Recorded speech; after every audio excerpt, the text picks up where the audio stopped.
You can separate happiness and unhappiness because they're actually processed in different hemispheres of the brain.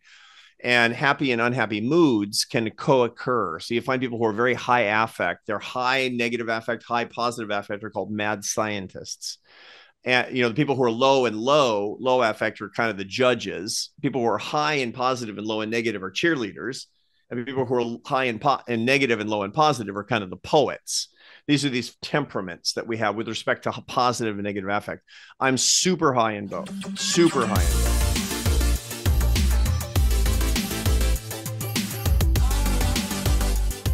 Arthur, in our first talk together, I went through some segments of the book. I don't always do that, but our conversation even just flowed so well through those. And the next one, if I had continued, is I'm going to let you pronounce it. Start your Vanaprastha. Thank you. Okay. And that was moving into more of an aspect of spirituality. So just on a personal note with you, as you talk about this, that you were looking at spiritual, to ask you, what are your values? How do you practice those in your daily life? And you talk about in the book that you were raised in essence, a Christian home. You converted to Roman Catholic. And so today that is a primary part of your life. Tell me about the values that you hold there and how you practice those. So my Catholic faith is the most important thing in my life. I'll state that up front. And, not everybody listening to us can relate to that exactly because the people are in different places in their spiritual journey. But I go to mass every day with my wife. When I'm in Boston, I'm on the road 48 weeks a year, but not the entire week. And so I'm usually at home about 4 days a week, and I go to mass every day. I pray my rosary, which is an ancient Catholic meditative prayer. It takes about half an hour every night, and it's incredibly important to me. I've also studied a lot of other religious traditions.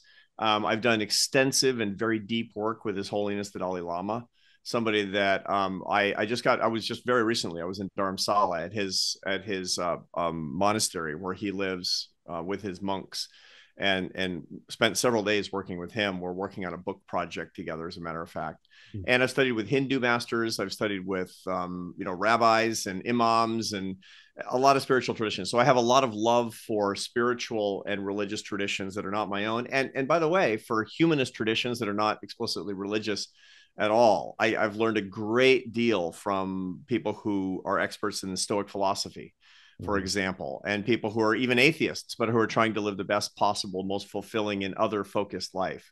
So this really is the core of my existence, I have to say, and I'm grateful for it. And so you listed that out, that those are the mass daily. My gosh, I think I just heard that. We had Patrick Lencioni on the show recently. Yeah. He goes to mass every single day. And it's a game changer, man. It really is. I mean, I start off, I get up in the morning and I get up at 4:45, probably like you. I'm in the gym for an hour. I shower and I go to mass at 6:50 every morning. And, by the time I have my coffee and I'm at my desk, I'm at, 7:30 in the morning and I'm good to go. Do you do it as an aspect of meditation? Are you looking to gain new knowledge? Tell me the benefit that you're looking at in mass every day. So it's a funny thing about the religious life. Generally speaking, you start off in religious or spiritual or contemplative life because you want specific benefits in much the same way that you would getting in physical shape. Right. That's much how you do it. And what you migrate to and what you find relatively quickly is that what you're seeking to do is to lift up the world and not yourself. And I've actually learned this from the great Buddhist master. So in Buddhism, somebody who is said to attain enlightenment and have a Buddha nature is called a bodhisattva. It's a Sanskrit word, bodhisattva. And what a bodhisattva in Buddhist teaching is that they're no longer subject to the endless cycle of birth and rebirth, so-called samsara, reincarnation over and over and over and over again. But they choose to reincarnate because they want to come back and lift other people up. This turns out to be the cosmic secret of the religious life. Is not I do it because it makes me feel better to do it. It makes me feel better. It makes the world better for me to be in union with God, for me to spread the ideas and the goodness to others. And in so doing, I feel better, but it becomes secondary. And it's very difficult to describe. And so people who are not religious, they're going to be like, I don't get it. I don't get it. Okay. And you're not going to get it. You just have to experience it, as it turns out. And it's actually bliss. We talked about that in the in the beginning of our first talk together, Arthur, about the evolving, not looking at, going to the backside of life, but evolving to a second half of life, of Right. elevating that. And in this, it reminds me, I mean, we know the deathbed regrets are mostly about, the meaning that we had with other people. I'd say on planet Earth, Right. but I think with other people. And I feel like that's what you're saying with your spiritual devotion, is coming to that, as soon as possible, of that is where we find meaning, because we know it is. We know the achievement feels good, but at the end of the day, man, I want to have been of benefit to Yeah. someone's life, that when I leave, that there was something that I did leave behind that's enduring. I don't know what that is. I just not long ago went with 12 guys to Mexico, and we went to have adventures and surf and have some fun, but it was also to talk about legacy. And as we talked about that, what really came to light as there's nothing that we're going to achieve or earn that's really going to be a valuable legacy. Leaving money to my family may cause more harm than good. It's only the only legacy that seems to be rock solid enduring is if I can connect with someone and help lift their life, is what we came to. So I hear you. It's a confirmation. Thank you. Well, and totally. And this is the key thing with my own adult children. The greatest satisfaction that I have is the good things that they're able to do in their lives that I can actually chart back to the way that they were raised. Those are the greatest satisfactions, right? I mean, I want them to be happy, even if can't take any credit for it. Don't get me wrong. But it's funny because you don't know. I mean, I have three kids. My kids are 24, 22, and 19. And my 24-year-old he got married 9 months ago, and their baby is due in a week. So, getting started quick. Sweet. Make them, raise them as Catholics. They do Catholic stuff is what it comes down to. Yeah. My middle son, my middle son is interesting because he's a U.S. Marine. He's a scout sniper in the Marine Corps. He's an operator, which means that, he goes on field trips and it's, where is he? I don't know. But he struggled in high school. He really struggled. He struggled. Part of it was just, he was goofing around, but part of it was he didn't have a strong sense of meaning. He had a lot kind of this adolescent ennui that a lot of kids have. And I remember, talking to him about, purpose and meaning in his life, having to have very much to do with his spiritual life and what it was all about. And I said, Carlos, you need to be able to answer two questions. And this is based on the research, by the way. So this is not just dad stuff. This is actually social science dad stuff. You need to be able to answer two questions to have a sense of purpose in your life. Why are you alive? And for what would you be willing to die? You need answers to those questions. Go find answers to those questions. Mm. And he didn't go to college. He worked on a farm with his hands, picking rocks out of the soil and rebuilding fences and running a harvester for a couple of harvests, and made a bunch of money. Then he joined the Marines. But he didn't just join the Marines. He did it the hard way, right? It was the infantry training battalion, and then into, did weapons, and then from weapons into sniper, doing this unbelievably hard in-doc that they have to do. And now I can ask him these questions, and he has answers. Why are you alive? He says, because God made me. He's a Catholic man. Carlos, for what would you be willing to die? For my faith, for my family, and for the United States of America. That's his answer. It's solid, dude. It's solid. I mean, it's not everybody's answer. I get it, right? And so with these answers, he knows who he is as a person. He's married. He's 22. He just got married. I'm gonna have a lot of grandkids, and that's all I can say. I better save for a lot of college educations because it's gonna add up. But the love that he has in his life and the purpose that he has in his life, it actually comes from this understanding of who am I, which is the two big purpose questions, much of it rooted in the faith that I've tried to demonstrate to him. Really didn't have anything to do with what I said, but how I tried to live as a person, what it comes down to. And that's the satisfaction that we can actually get as people, but not just because, he doesn't care what my speaking fee is. It means nothing to him if my book is number 2 or number 1 on the New York Times bestseller list. It's just how dumb. He cares about, his dad and his family and the relationships that he has. And what he's proud of is the fact that he's a Brooks, and he's a Catholic, and he's an American, and he's a Marine. Yeah. He knows who he is because of these particular values. Well, you're on relationships, and that is the next category here. Obviously, that's a primary part of your book. We just talked about that to your aspen trees of taking care of relationships. We know that that's as your buddy Bob Waldinger in his study, and you guys, you work within what makes us happy. It is relationships.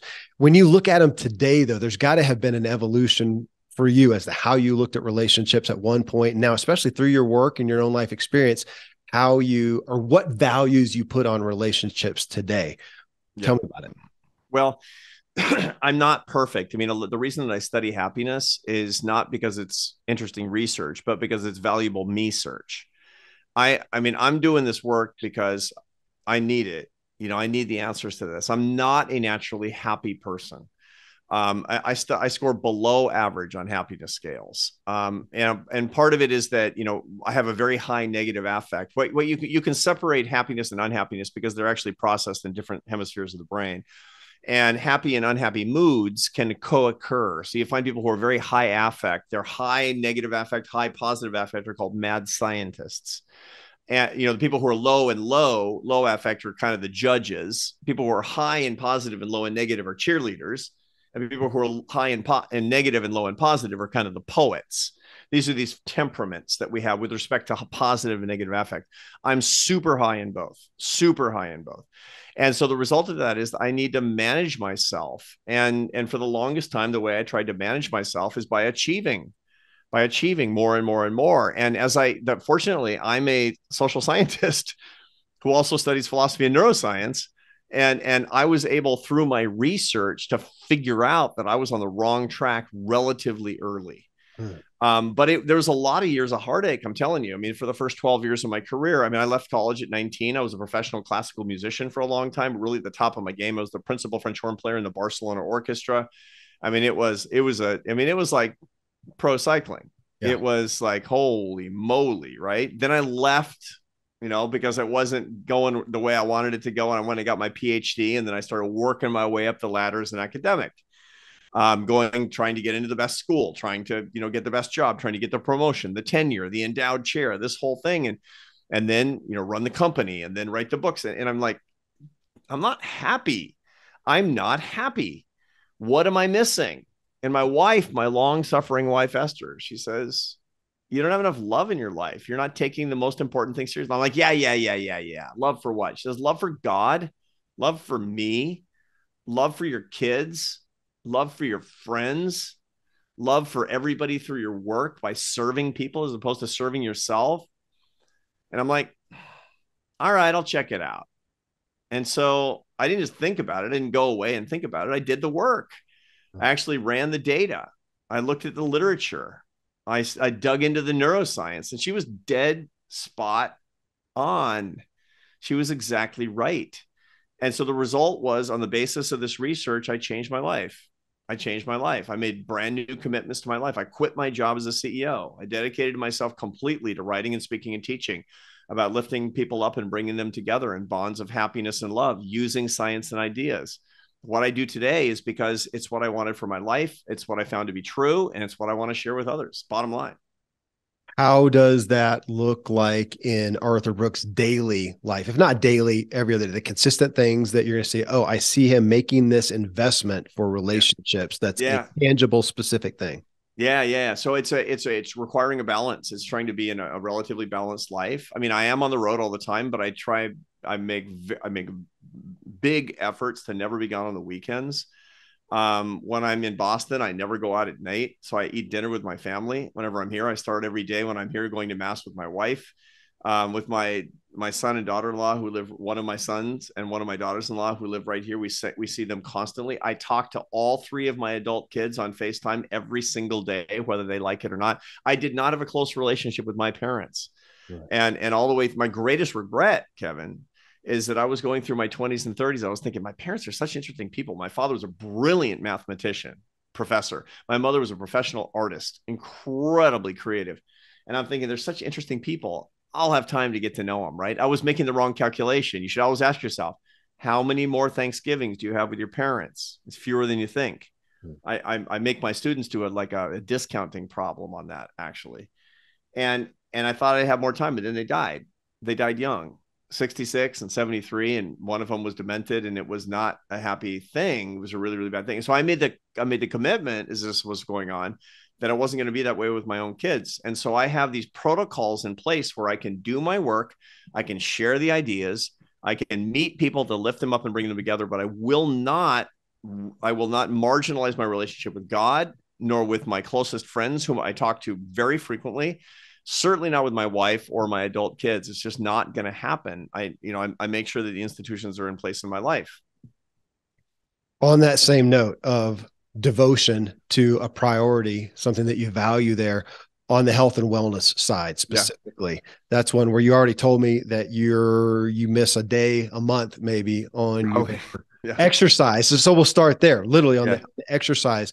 And I appreciate you too talking about, I mean, your livelihood, your joy, your interest is coming out of your skull, your coconut, you said. And yet I know that you're vastly aware that that thing is housed in this overall body. So part of your body. It's part of your body. Yeah.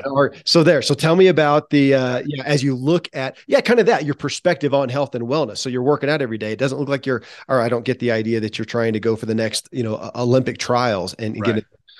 So put the value there. I'm doing it for this reason. Yeah. So to begin with, one thing to understand in my field of happiness and physical fitness, a lot of people think that they're happier when they exercise. They're not. They're less unhappy. So remember, happiness and unhappiness are separable. One of the reasons that certain people have a horribly hard time staying on an exercise protocol is usually because they tend to be low, naturally unhappy people. Their negative affect levels are low to begin with, so they got nothing to lower with their exercise. If you have high negative affect levels, you'll feel much better when you go to the gym because it'll lower your negative affect levels. I don't want to get derailed on that, Arthur, but this is the second time you brought it up. Yeah. And I live in the self-help world. I am not familiar with what you're talking about here. I know. So give me the key thing. Give me a resource, literally. Yeah. So the new book that I've got coming out in September actually talks. There's anybody who wants to see the work on this. If you go to the internet and you Google a test about affect called PANAS, PANAS. It's the Positive Affect Negative Affect Survey. And when you take that, it'll measure your positive affect and your negative affect separately. And so you'll know what quadrant you're in. And if you're either in the mad scientist quadrant, which is high negative affect and high positive affect like me, or if you're a poet, which is low positive and high negative, you'll feel way better when you exercise. Not because your positive affect is going up, but because your negative affect is going down. That's the cognitive and psychological benefit that you tend to get from exercise. Now, there's lots of reasons to exercise besides getting less unhappy. Lots of reasons for that. What I'm saying is that people who don't have naturally high unhappiness levels, they have a harder time staying on an exercise protocol because they're not getting the immediate payoff, or they just feel better from it, right? And when people say, I'm so much happier when I exercise, they're mistaking the unhappiness and the happiness balances that they've got in their sort of inside their heads is what it comes down to. So from a net, happiness unhappiness standpoint, exercise can be tremendously beneficial if you struggle from anxiety, depression, or just general day-to-day unhappiness. And a lot of people have that. I mean, I don't have a mood disorder, but left to my devices, I got a lot of unhappiness. So I lower it by doing that. That's number one. Number two is you need longevity to be able to do the things to have the love in your life. You owe it to other people to be, kicking so you can, I want to be able to carry my grandkids around. And furthermore, I want to be able to enjoy my life and my relationships as I have it now. And I got to keep the saw very sharp. Okay. Now, how do I do that? For me, there's a couple of things that are just, basic, obvious things. When you're after 50 years old, if you're not taking care of your diet, you're going to have trouble with your weight. You're going to have trouble with your blood work. You're going to have trouble with a whole bunch of the indices that tend to turn upside down. You're going to wind up on statin drugs, probably. You're going to, and again, some people have to take them even if they take care of themselves. That's not, so my point is there's nothing morally wrong with taking these things. On the contrary, I'm glad they exist, but I want to avoid it if I can. And if you don't take care of your diet, you're going to unnecessarily be doing things that will be quite deleterious to your health. Remember, you don't see 85-year-old people who are morbidly obese, horribly alcoholic, or chain smokers. Why? Because those are the things that are going to wind up killing you, is substance abuse, tobacco use, and disordered eating. is what it's going to turn out to be. That's number one. But then it's actually keeping your body strong. It's after 50, it's a big difference between guys who've never lifted, guys who've never done any endurance sports, guys. You see it, like, right, Kevin? Yeah. You see a huge difference between how they feel. Watch them sit down and stand up like, 55 years old.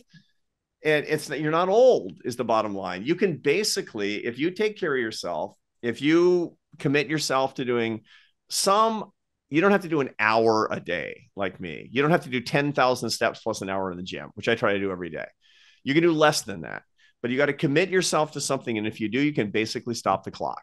You're going to have some aches and pains. I got a thing in my back that always hurts, right? So I'm going to a guy who's like, yeah, this isn't working. And then I'll stick needles in it and we'll try to work it out. You're always going to have that's actually because of my exercise, not for my lack of exercise. But that's an absolute sacrifice I'll make, because if you don't, you're going to have all these weird aches and pains and health problems that are going to be limiting to you, and they're going to get more and more limiting to you. And what you want is for it to be super, spry and mobile when you're 80.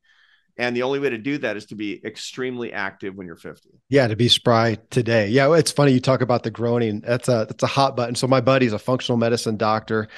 We share office. He's on the other side of the office right now, and he talks about the old man. What's it called? The old man stand up. But I think about it. So down on the floor. I still got little kids, so down on the floor, cross-legged. And he says you get up without using your hands, and there's no grunting allowed. And I think about that being spry. That's my kids jump up. They don't groan and grunt. Why on earth would I want to start that habit? I do want to ask on the nutrition side, well, on both of them, just a real quick synopsis of literally what you do. So nutritionally, any specific structure of diet that you do adhere to?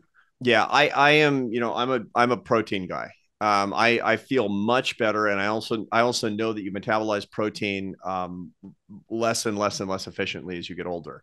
So whereas when I was 35 or 40 years old, I could maintain plenty of muscle mass at 100 grams of protein a day. I need 175 or 200 grams of protein a day. And I space that out, in usually 4 boluses of protein per day. And I watch that and I make sure. I'm not a vegan. I'm not a vegetarian. I actually eat animal protein. I eat clean animal protein every day, ethically sourced, et cetera, et cetera. But I try to get 200 grams of protein a day. If I'm watching my calorie count, getting 200 grams of protein with 2,000 calories is really tricky. It means that you're basically eating, lean protein and vegetables most of the day too. But there's nothing wrong with that. You're going to feel really, really good if you do that. It just means you're not having any Haagen-Dazs is what it comes down to. Right. So that's more or less what the diet comes down to. I'm watching my macros. The supplements that I take are pretty straightforward. I mean, the data are ambiguous at best about multivitamins, et cetera, and most of the supplements that we take, but the weight of the evidence is that there's nothing bad about it. So you might as well do it. And so I take, I supplement with creatine monohydrate, some essential amino acids, which makes it, I find that I recover a little bit faster from my lifting days, et cetera, et cetera. And I got to say, Kevin, I feel better physically at 58 than I did at 28. Yeah. And my lifts are better at 58 than they were at 38. So you can do maybe it's old man strength. I'm not sure, but you can do a lot under those circumstances. Also, by the way, don't eat in restaurants. Don't eat in restaurants. Eat at home. Yeah, absolutely. Yeah, it's interesting. As an endurance guy, I would rather just run all day long, and yet I see these 80-year-old guys out there. They're doing it, but they're shuffling along. They're not spry. They couldn't jump down and do some burpees. So I got to make the effort on the resistance side. So real quick on the hour in the gym, What are you doing? So I usually follow a basic push-pull legs protocol in the gym. So I'm making sure that I'm not doing any body part more than about 2 times per week. And I'm not actually going as heavy as I possibly can. I'm also super careful with my joints. This is the thing. When I was in my 30s, I used to go to these gyms and I would always find the oldest dude that was still moving weight. And I would say, because they'll always tell you their secrets. And I always told me the same thing. It's like, use dumbbells, boy. Don't be trying to move a bar with a ton of weight on it, because that limited range of motion is gonna hurt your shoulders, and you want to be using your shoulders after you're 50 and 60 years old. And the way to do that is to continue to, use dumbbells. Don't be lifting the most weight you possibly can. For volume, start actually going for higher reps. Now, the new research is very clear. Back in the day, if for muscle hypertrophy is 8 to 12 reps, that's not right. We know that the 20 to 30 rep range is plenty good for muscle hypertrophy, to keep bone density and muscle hypertrophy in a pretty good place. Know your own genetics is what it comes down to. So you're not trying to do something that would be appropriate for, a stocky guy at 5'8". I'm a 6'2" skinny guy. Yeah. And so you have to make sure that you're not, holding yourself up to standards that you can't attain. And so the result is that I will be doing whatever it happens to be. I do a little bit of cardio too, because I've got an elliptical machine depending on the weather, but I like to walk for an hour a day. And then I like to move weight for an hour a day. That's the two things I like to do. And when I'm walking, is I'm saying prayers, or I'm listening to your podcast, or whatever I happen to be doing. And so I can actually use that time really usefully. Or if it's before dawn, which I like to do, I'd like it without devices. So the first half hour is before dawn without devices. The second half hour is where I'm getting sunlight in my eyes. This is all related to actually how you can start your day best and have the most creative energy in the first part of the day. And I have a very, very strict dopamine inducing protocol for that. So I can get as much work done between about the time 7:30 in the morning and noon. The next one's mind and mental health. Yeah. And you talked about that. You go to mass daily. I mean, that's a mental health, stabilizer. You talked about prayer. So on one hand, I'll ask, well, no, I'll look at that as a state of mind. When you look and go, this is the state of mind I want. What comes to mind there? What bubbles up at the surface? This is what I'm trying to achieve. Yeah. Well, for me, everybody knows what they need to do differently, for sure. If I'm left to my devices, I've got the monkey mind in a big way. I'm really super high strung.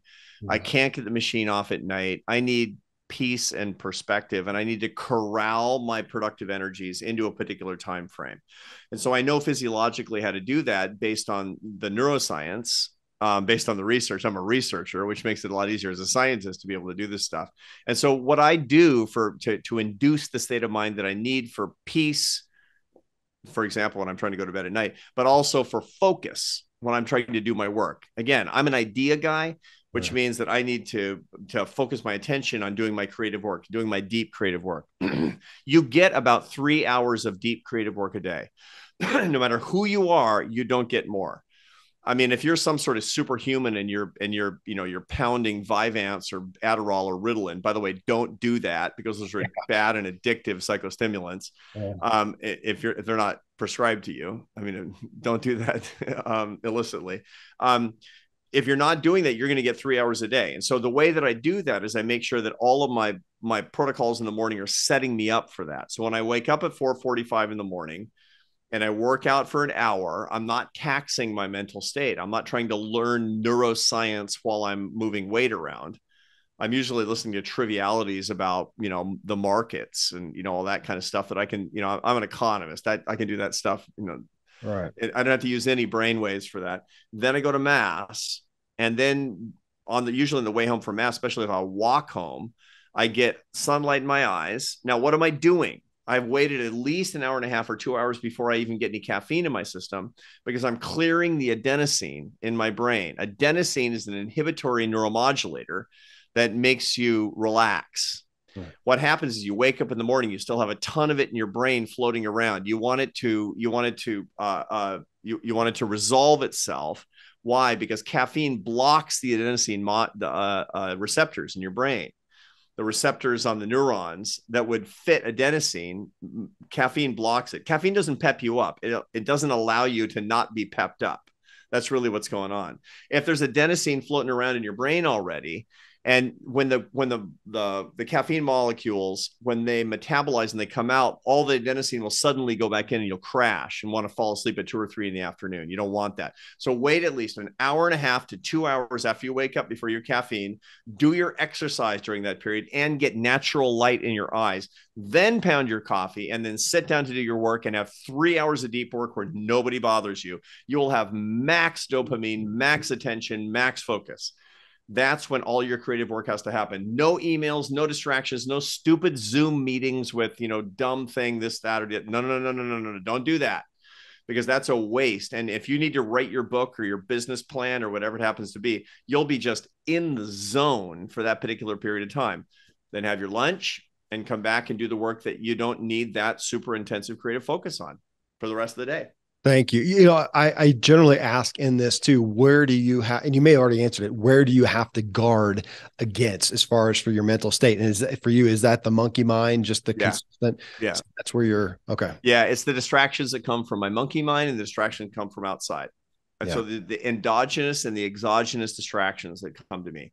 And the way that I do that is with my neurophysiological protocols and with my scheduling protocols. My staff is really, really aware that nobody gets in the morning. Nobody gets in the morning. Now, the problem is when I get in the morning and I start answering emails and I start goofing around and I start looking at, well, this thing happened in the news. No. It's a huge problem, because I can literally spend my best hours on, something as stupid and destructive as Twitter. Yeah. If I'm not being very meticulous and disciplined about what I'm trying to do. So that, 8 to 11 is just golden for me. Sometimes I can get 8 to 12 if, God is smiling on me on that particular day. And I've had God and Starbucks are smiling on me sufficiently. Yeah, fair enough. I do want to ask, you talked back to that aspect of the positive and negative effect that you said you don't tend towards just happiness. Right. Explain that, because that's what we feel like. Okay, we're going to put our lives in this order. We're going to have these achievements. We're going to do it because we want to be happy. We want to be happy all the time. And you're saying that's not your default. Yes? No, it isn't my default. And most strivers, they don't just have high positive affect. They also have high negative affect. Why? And why does that make them strivers? Because people who have high negative affect, they're getting chased. Strivers are getting chased. Don't let them fool you. These, super high achievers like, no, I'm just killing it every day of my own volition. No, something's chasing you. Yeah. That's why you're running so fast. That's a lot of what's going on with most strivers. They tend to, my mad scientist profile is a lot of people who have this, who are listening to us right now. It's very common among entrepreneurs. It's very common for people who are trying to work at a really, really high level. Now, that's not the enemy. Your negative affect is not the enemy. Unhappiness is not the enemy. Because unhappiness has all kinds of benefits to it. What? It's like the dissatisfaction can allow you to grow as a person. You don't find the sense of purpose and meaning in your life except through loss and fear and all these terrible things that are happening to you. What you need to do with your negative affect, which is a symptom of your unhappiness, your mood is not your happiness. Your mood is actually evidence of your happiness or unhappiness. Right. And if you have high negative affect, you need to manage it, learn from it, and grow from it. Those are the things that you actually need to do. Learn from it insofar that you understand actually why this is happening, and grow from it, meaning that you're using it. Managing it, basically, I have all kinds of techniques for this. Metacognition is a standard set of operating techniques where your limbic system delivers negative affect to you and you manage it so it can't manage you. For example, journaling is a metacognitive technique to manage negative affect. Therapy, talking to a friend, meditation, prayer, mass. These are all metacognitive techniques so that you can manage your affect such that it doesn't manage you. Emotional substitution is another way that we do this, where we recognize the emotions that we're feeling and we put parallel emotions in their place. So, for example, if you're the kind of person who every time you feel really, really pessimistic, that you decide to make a list of the things that you're grateful for, that's emotional substitution. That's, by the way, that's caffeine instead of adenosine. You've got emotions that are going into the receptors that you want to block from these negative emotions. You got to work on the techniques. That's what I do in my research, and that's how I actually manage my own levels of negative affect. Man, thanks for this. People are going to be taking notes on this. Thanks for the guidance here. The next one here, Arthur, is work, career, and business. And to ask you about your values there, I mean, my gosh, that's really what part one we talked about, that your values, I'm going to assume, now you answer, but a primary one is shifting from the first half of life to the second half of life, and Right. and as I talked about, creating that structure. But let me ask you, I mean, right now you've got a lot going on. You've got Right. the book out now. You've got speaking engagements. You have a plethora of opportunities. So when you look at your work, where would you say this is my value that helps me keep it within the containers that I want it?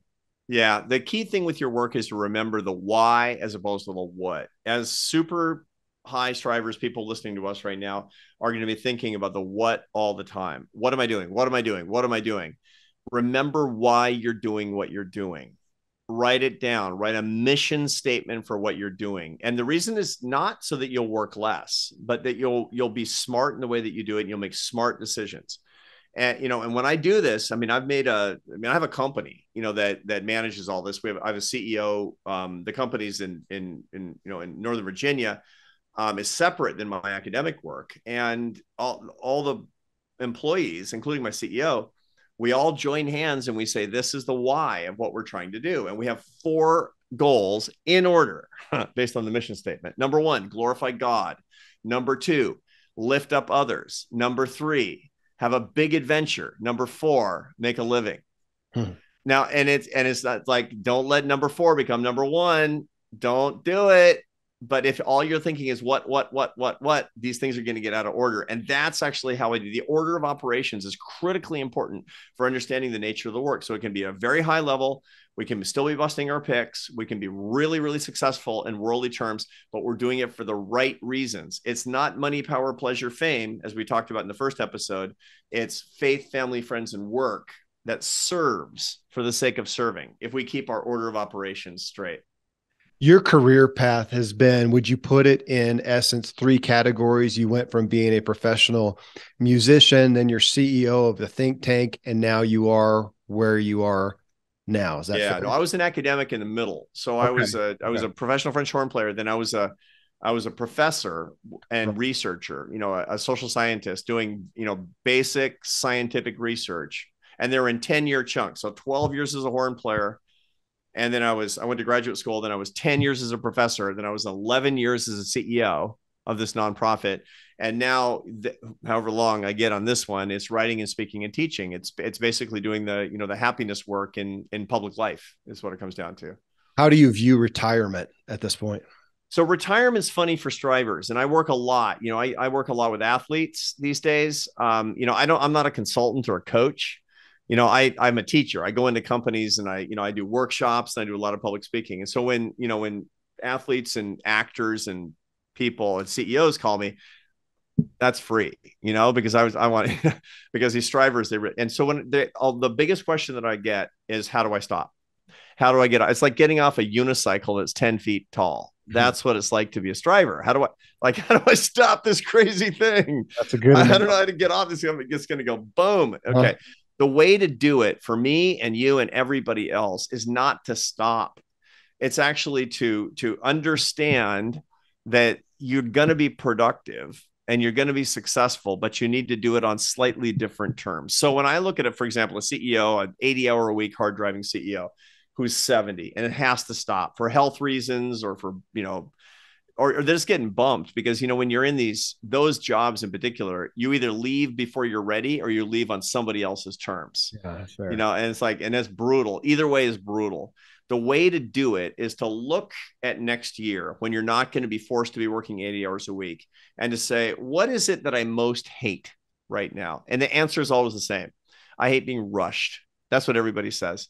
Busy people are rushed all the time. You're at the gym, you're looking at your watch. You're at lunch, you're looking at your watch. You're on a meeting, you're looking at your watch because it's the next thing, next thing, next thing, next thing, next thing. Okay, the number one goal is to not be rushed. That's the first priority for people who are going to step back, strivers who are going to step back. Then what does that mean? That means you got to cut 2/3 of the stuff out of your schedule. You're going to keep doing important things. You're going to keep doing cool things. What are the 2/3 of things in your schedule that are least value creating and least important? And you're going to cut them out so that you can do the 1/3 that's left without being rushed. That's how you retire. That's how you do it. That means you're going to go from 15 clients to 3 clients so that you can go to the gym and be like, if I want to work out for an hour and 45 minutes, that's what I'm going to do. I'm having lunch with a friend. If I want to be 2 hours at lunch with my friend and have 3 cups of coffee, it's what I'm going to do. It's what it comes down to. But you're still, instead of sitting on 5 boards, you're sitting on 1 board, and you see how it goes.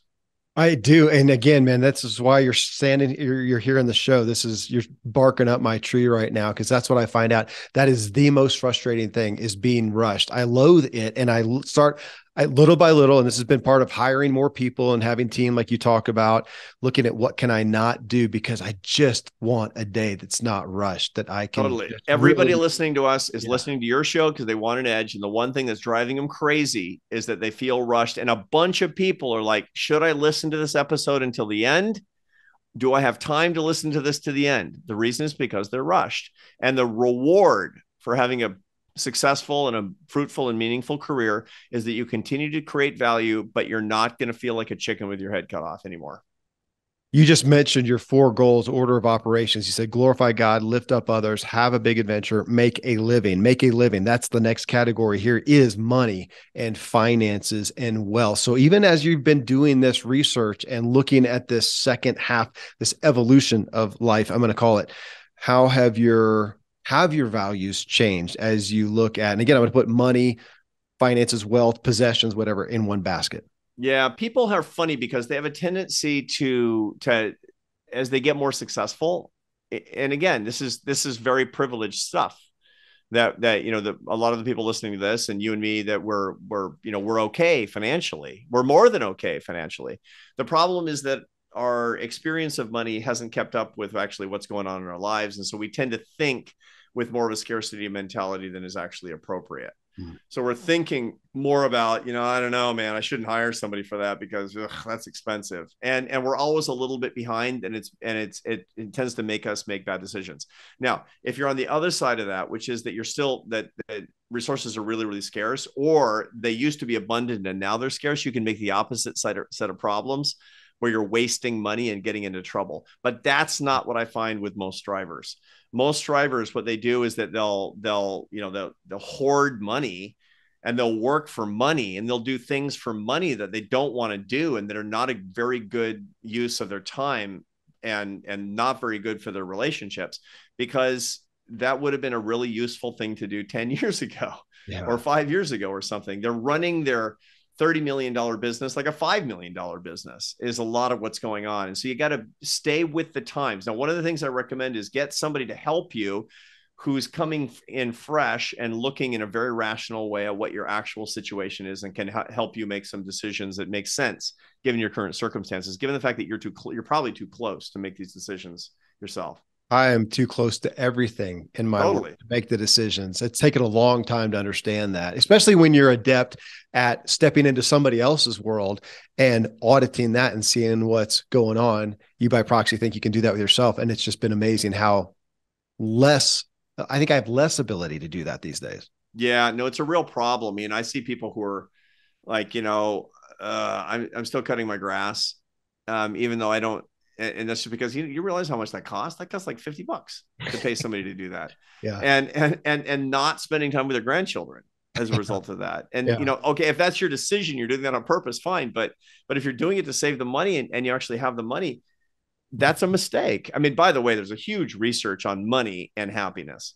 And one of the things that we find is that there's 4 things you can do with your money. You can spend it on stuff, you can give it away, you can buy time, or you can buy experiences. Those are literally the 4 things. That's an exhaustive list of things you can do with your money.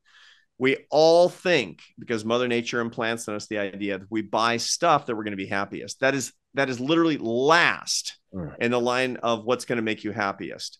What's going to make you happiest is buying experiences with people that you love, followed by buying time that you can not fritter away on Instagram and other stupidities, but rather to spend with people that you love, followed by giving it away for causes that you love, and finally buying that 5th watch or that 4th car. That will bring you the least happiness, is to do the thing that your brain most wants you to do. That's still frustrating to me, looking at the next purchase and knowing that it's going to be giddy for about 2 days, Yeah. and it's going to be, and it dissuades me. Brutal. It's a The little boat, it's depressing. just going to be a problem for you. The I, boat is going to be like, what do I do with the boat? I got to do something about the boat. yeah, yeah. So these days, I just go rent somebody else's boat, enjoy it for a day, Totally. and then That's leave right, it man. behind. That's right. Rent. I'm Right. all about the renting I am lifestyle. too. I love it. Airbnb and VRBO. God Sweet. bless I you. know. I know. Yeah. Last one here, Arthur, is I want to know about your interests. That I know everything you do, it has an aspect of inspiration, but the thing that you do, especially, or if there is, in a non-productive aspect, but I do this because it inspires me. It fills you with energy. Anything that goes in those categories? Yeah, that's really a lot of what my spiritual life is all about. I'm always trying to learn, not just in my own Catholic tradition, but in other spiritual traditions. And the reason is because that's something that I find that is an endless well of inspiration, of energy, of ideas, of enlightenment. It's just amazing to me that the more I learn, the more ideas that I actually get as a scientist, the more I get ideas I get as a father, as a husband. And so that's something that I just really, really love. The life of the mind, that's centering on the transcendent, is something that's really, really important to me. I don't have traditional hobbies. Perhaps I should. I don't know how to golf. I don't know how to do that. I mean, I like to hike and I like to ride my bike and I like to do all that kind of stuff. And I'm not doing it at the kind of level that you are because you're a pro or you're a super, super top level athlete. I don't have the traditional things, but that said, between my work and my children and my wife and church and working out, not that many hours left. Yeah, fair enough. Fair enough. Arthur, thank you. Thanks for the behind the scenes here and just bringing the guidance of your message into each of these categories is significant. I'm eager to bring it to everybody, and I'm eager to really just dig in and look at creating. I think I've been muddling within this structure that you've now defined, and now to go over there and be intentional with it. And I am hopeful and excited and inspired. So thank you for the work you've done to bring it to us. Thanks for the time today. I am chief recipient. So great. Yeah, right on, Kevin. Thanks a lot. Thanks for the work that you're bringing, and thanks to everybody for listening to this. Let's strivers unite. Let's work to lift people up and bring them together in bonds of happiness and love. Absolutely. Thank you. Thanks.